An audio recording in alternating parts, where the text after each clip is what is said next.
Well, welcome to this week's campaign catch-up. CBN's John Stolnis is here with me, as well as Stu Burguire, host of Stu Does America on Blaze Media. You can follow Stu on his YouTube channel, Stu Does America. Gentlemen, glad you're here. There's a lot to get to, so let's get right to it. Let's take a look at the polls. Let's start there. The latest polling, Trump and Harris have been really close on those battleground states.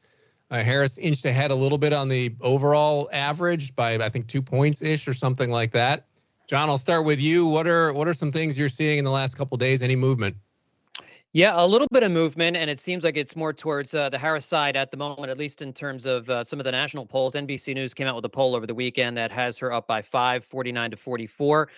Back in July, when President Biden was still in the race, Trump had a 2-point edge on him nationally, 45 to 43. So Trump's number has actually stayed about the same, lost a percentage point in between the two polls. But on the Democratic side, Harris at 49 compared to Biden at 43. That's a lot more support from within her own party. 12% of people weren't sure who they were going to vote for back in July. Now that number is only 7%. And one of the things that the Harris campaign has been touting is a 16-point bump in her favorability from that poll in July. They say it's the largest increase for any politician in NBC News polling since George W. Bush right after the 9/11 attacks. There's also a CBS News YouGov poll that has her 4 points up nationally with a 2-point lead among likely voters in battleground states. But then you get a New York Times poll that came out here on Monday, taking a look at the Sun Belt battleground states, and Trump has the edge there, leading in Arizona 50 to 45. He's up by 4 in Georgia, 49 to 45, and up by 2 in North Carolina, 49 to 47. But those numbers, that polling was done before the Mark Robinson controversy that's kind of swirling around North Carolina at the moment. So I think one of the really interesting things when you're looking at this here is that where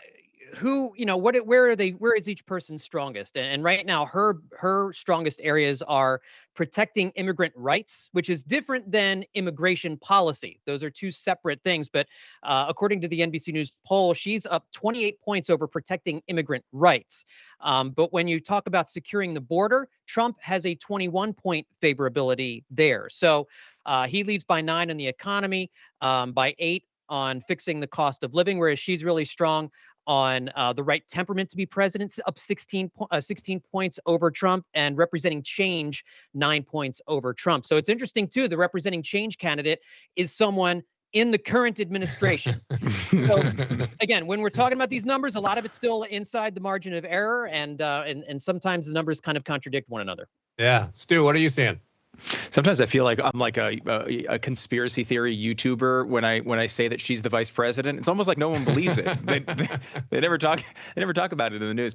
John did a great job running all these polls down. And what I find interesting about a lot of this stuff is, my conservative friends will be like, "Did you see that poll? The New York Times, he's up in all those swing states." And then, my liberal friends will be like, "Oh, well, actually, did you see, the NBC News poll? She's up by 5 points or whatever."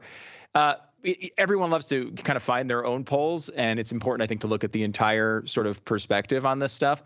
And I think it's pretty fair to say the polls overall show a move toward Harris, particularly since the debate. And I think that was a reversal of a previous trend that had gone on since there was a little bit of a Kamala gets into the race sort of boomlet that started to fade until we got to that debate. And since the debate, it has sort of turned around. And right now, Kamala Harris has a slight lead. This is if you even want to call it that, this is a toss-up race. And honestly, if you had to try to predict it right now, I would not want to put a lot of money on it because it really could go either way.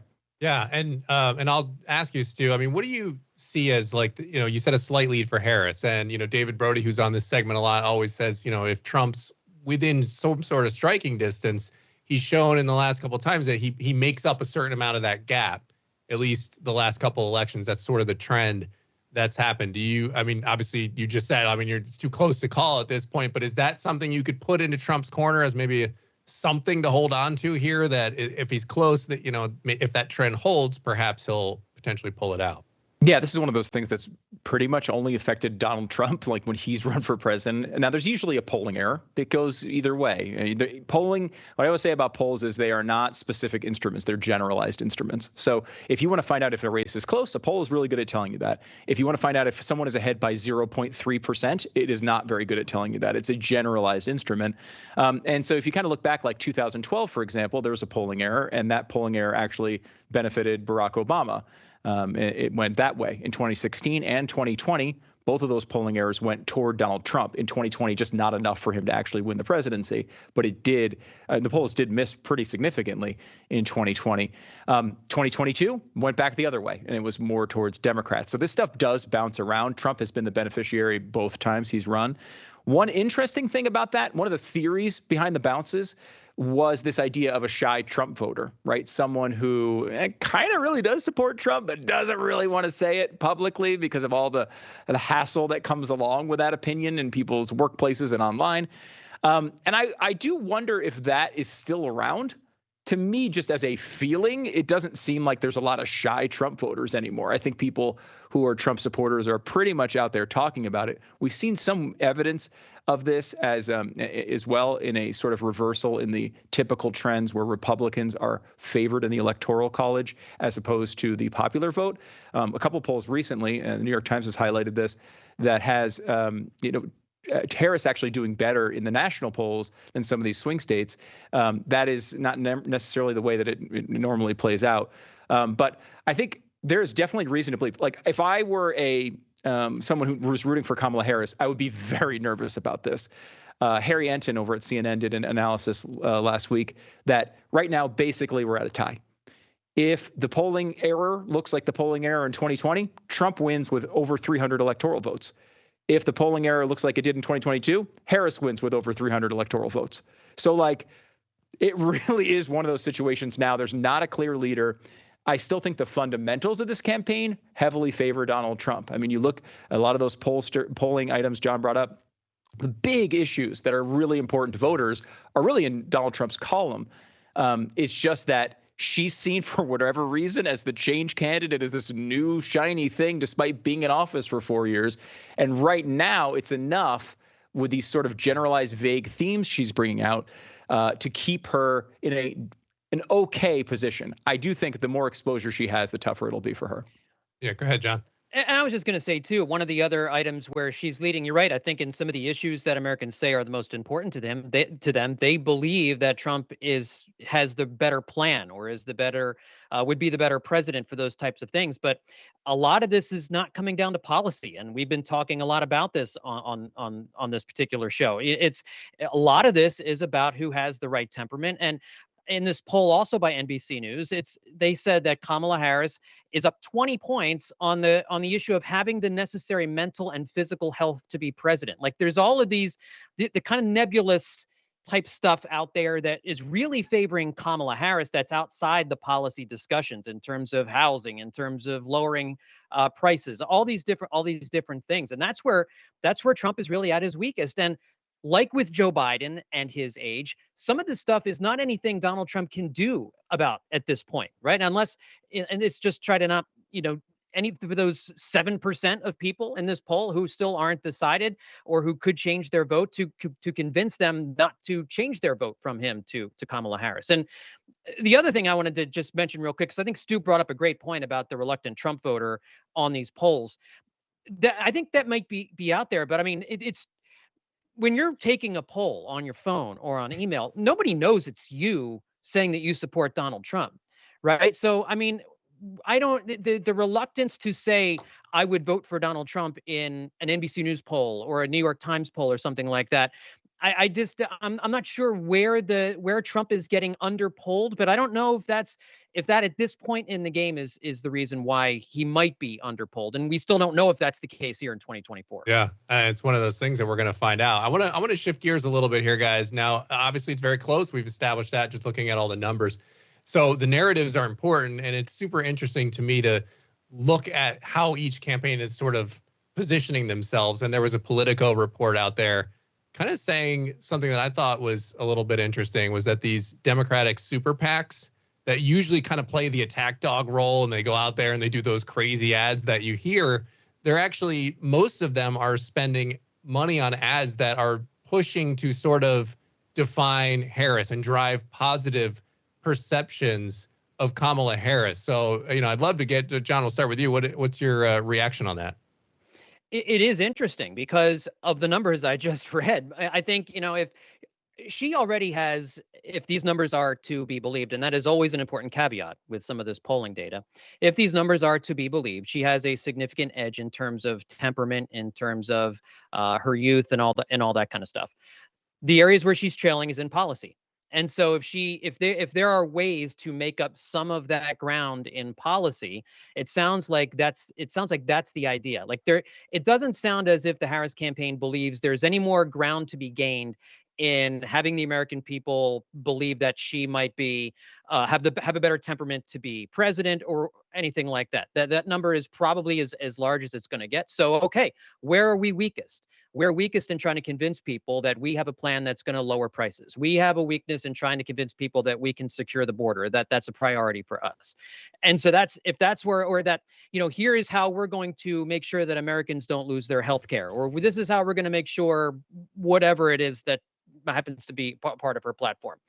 That to me is what she's looking at, trying to close that gap in those different areas. Because if she's able to do that by a few percentage points, a couple percentage points in some of these battleground states, that might be enough to get those electoral votes in those particular states. Yes, Stu? It's very true. I mean, I think the best way, in my opinion, to run Kamala Harris as a candidate is to make sure people don't hear from her all that often. The more you hear from Kamala Harris, I think the more danger you're in. You see this when she gets these long, rambling responses, this sort of word salad stuff. She really doesn't have a lot here. The dangerous thing, if you happen to be a Trump supporter, about Kamala Harris is that she's actually self-aware enough to know that. They are running, we made fun on our show, made fun of Joe Biden back in, 2020 for running this sort of basement campaign. COVID's out there. He can't come out. He just can't be out on the campaign trail. And it was a way of hiding him, right? People knew that it was tough. Joe Biden got in trouble when he got into those interviews a lot. He was, however, at least doing interviews from his home. Kamala Harris has done fewer interviews in the same period of time than Joe Biden did in 2020. They are taking what they learned from that basement campaign and shielding her and trying to make her into something that every pollster will test, which is a generic Democrat, right? They want her to be somebody who's just out there for you. She doesn't really have these hardcore policy viewpoints. All these flip-flops that she's sort of had, these, she was, for banning fracking, and now she isn't, and she was, against all these border restrictions, and now she's for them.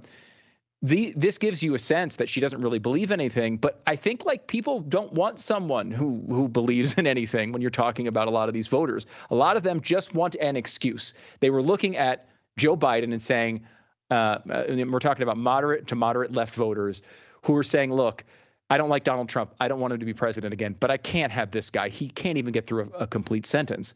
86% of people said he was too old to run for re-election. That number is insanely high. And a lot of people were very confident coming in against Kamala Harris, thinking this would be easy. But what I kept telling them is the Democrats' biggest problem is not their policy. Their policies are a weakness, and I believe they're terrible. But their biggest problem is that 86% of people think their candidate is not, mentally capable of running in this election. With Kamala Harris, they took that number from 86 to basically 0. She's not too old to be president. Now Donald Trump is the one that has 40% of people saying he's too old, and that's his weakness instead of theirs. That's a major thing they were able to switch around with that shift. And it just means that instead of this being a cakewalk, it's more difficult. Putting Kamala Harris in positions where she's uncomfortable, off script, is something that the campaign of the Republicans really needs to prioritize here. And so far, they haven't done it enough to make a difference, but they still got 6 weeks. Yeah. And, guys, I think Trump put the final nail in the coffin of any debate. We were wondering, he kind of hinted that he didn't want to do it. Now basically said he's not going to do it. So it doesn't look like we're going to get another one. John, who's the winner? Who's sort of the loser in that decision? Yeah, I think it's Kamala Harris who's the winner in that decision, which it's kind of mystifying to me why Donald Trump wouldn't want to do it. I know he said people are already going to the polls. You have early Right. voting in a number of different states. And so, yes, some of that's out the door, but most people are going to vote on election day. It's not, as if it's a waste that everybody's going to have already voted by the time another election rolls around, say in another 2 weeks, or I mean by the time another debate rolls around in another 2-3 weeks, whatever it would happen to be. That if you're looking at the trend lines here, the trend lines are not flowing in the former president's direction. They are flowing in Kamala Harris's direction, right or wrong. And the last debate performance, generally speaking, if the numbers in the polling is to be believed, most people believe Donald Trump did not perform well in that election, despite what he may say. If I'm the Trump campaign, I'm urging the former president to give it another go. But I think, and Kamala Harris, it's kind of mystifying to me too, saying that she wants another debate. Why would you want another debate? Right, yeah. You kind of did everything that you wanted to do in that debate. You didn't make any gaffes. You didn't make any memes. You didn't have anything that there's basically nothing memorable from that debate that she said. And isn't that what every candidate would want, is to not make any waves? I know some people saying it's would claim, she didn't elicit on any policy. She didn't, that's her goal there was not to screw up. Right. And she didn't. And instead, the moment that everybody remembers is the eating cats and dogs. And so if I'm Kamala Harris, I don't want to debate again, but she seems to want another one and Trump doesn't. I think that plays into the Harris campaign personally. Stu, who do you think's the winner in that kind of decision there? I think Kamala Harris is the winner. I totally agree with John on this. I mean, if I were Donald Trump and his campaign, I would be begging them for one debate every 3 days. Like, I would want more Kamala Harris screen time, the maximum amount possible, where they can't repeat the questions. It's not obvious. She is able to prepare for a speech. She is able to prepare for a debate and get through it. You saw this at her 2019 campaign. She had a couple good moments in those debates early on, and she started to fade because there's just not a ton of depth there. And she is able of doing the basic things. If I may give you a sports analogy, the media is trying, I know you appreciate this, the media is trying to make Kamala Harris into Steph Curry, that she's this generational superstar. But she's really more like Seth Curry, Steph's brother. Seth is like a good rotational player. If he gets an open three, he's going to knock it down. He can do the basics on the court. There's nothing wrong with having him on your team as a talent. But if the defense decides to go after him, push him off of his spots, make him pass up those open threes and try to dribble by you, that's not what he does. And the media is throwing up enough screens to get her these open shots. It's up to Trump to come up with a defense to push her off of those spots and make her uncomfortable. If you can do that, she will fail. If they can't do that, she's going to win. As a 76ers fan, I can confirm that Seth Curry is not Steph Curry. Yeah. There is a difference. Mm-hmm. Yeah. But it was interesting that the other reason I thought Trump would want another go at it, because he said, the thing he regretted was not going after the moderators. And it appeared that he sort of made a decision beforehand that he was going to just, take the high road and not go after them. And it's like when they started fact checking him and not fact checking Harris on anything that she said, when she definitely had a couple of incorrect things that she said, the very fine people and all of that.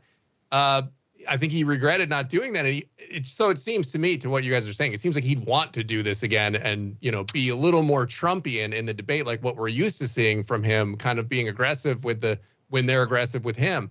And so that is a little surprising.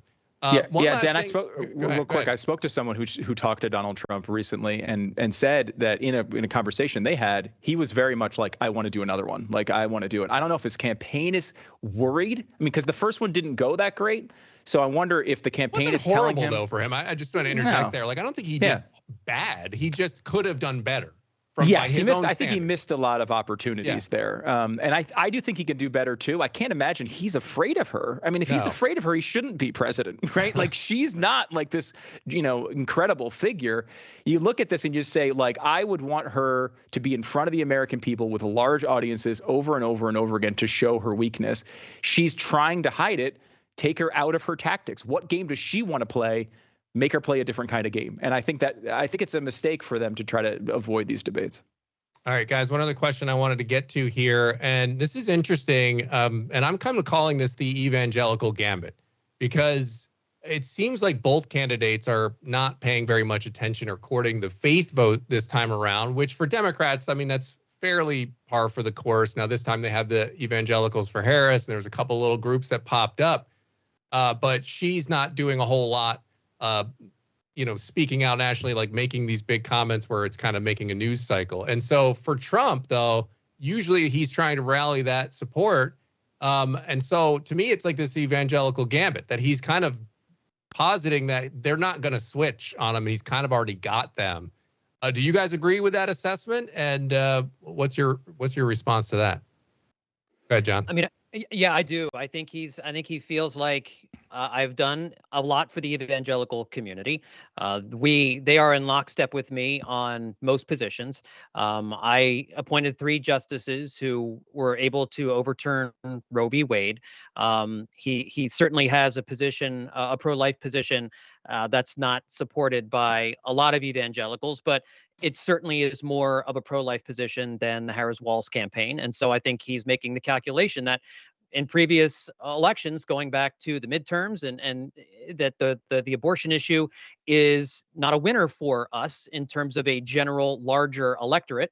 So he is, and he's just, he doesn't really speak the language of an evangelical, right? So he doesn't, I think that the less he kind of tries to get out there and try to talk like one, the better for him, because I do feel like he has most evangelicals in his corner.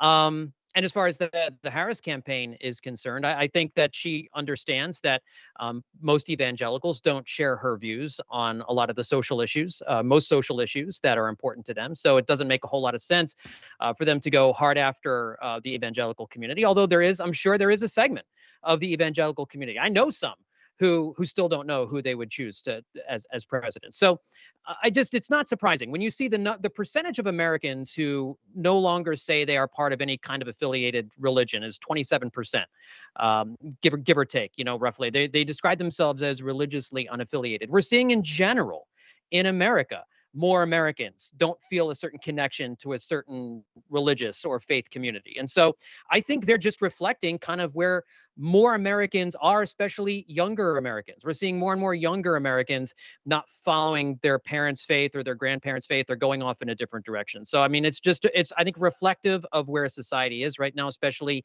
younger people. Stu?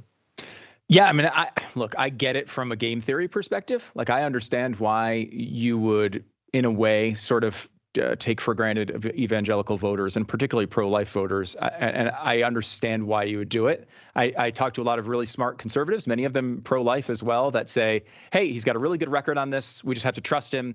He has to say these things to get through the election. I do think, though, it's important to understand long-term what is being lost here. If Republican candidates are essentially learn the lesson that they can win elections without embracing the evangelical vote and the pro-life vote, I think we lose something there. It's not just about winning elections and policy. It's also about the rhetorical argument and convincing people long term. You can make abortion legal all you want. The real thing you need to do long term is to change people's hearts and minds on this. And I think if there are 0 sides of the argument making the pro-life argument, I think that's much worse long term, not just for the pro-life movement generally, but for children being born and such. These are the things that we favor, and the reason why you get elected is to make that happen. I think it's very fair to point out that Donald Trump is responsible for the biggest pro-life win in the past half century. So it's not like he has no record on this.